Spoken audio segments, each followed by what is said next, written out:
31 দফা মূল নীতি স্বাস্থ্যসেবা এবং এই স্বাস্থ্য সেবার আওতাভুক্তই দেশে আমরা 64টি জেলায় মেডিকেল ক্যাম্প বিভিন্ন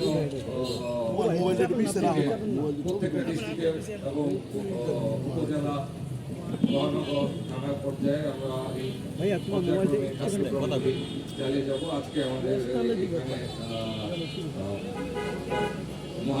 মহানগর বিএনপির পক্ষ থেকে আজকে এটা শুরু করলো এবং এটা আশা করি আমরা পর্যায়ক্রমে বিভিন্ন ওয়ার্ড থানা উপজেলায় আমরা শুরু করবো এবং এই আয়োজনের জন্য আমি মহানগরের সদস্য সচিব আবুল আলী সুপুরু ভাই সহ আমাদের সমস্ত নেতা কর্মীদেরকে যারা এই আয়োজনে আছেন তাদেরকে ধন্যবাদ জানাই এবং ডাক্তার মুজিবুর রহমান সাহেব উনি অত্যন্ত বিচক্ষণ লোক আমাদের দলের এবং ওনার আওতাধীন এই মেডিকেল ক্যাম্পের কাজ চলছে।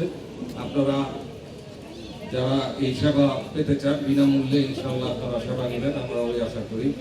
জুমা নামাজের জন্য আমার বক্তব্য শর্ট করে বিদায় নিচ্ছি আপনাদের থেকে। আল্লাহ হাফেজ, বাংলাদেশ জিন্দাবাদ।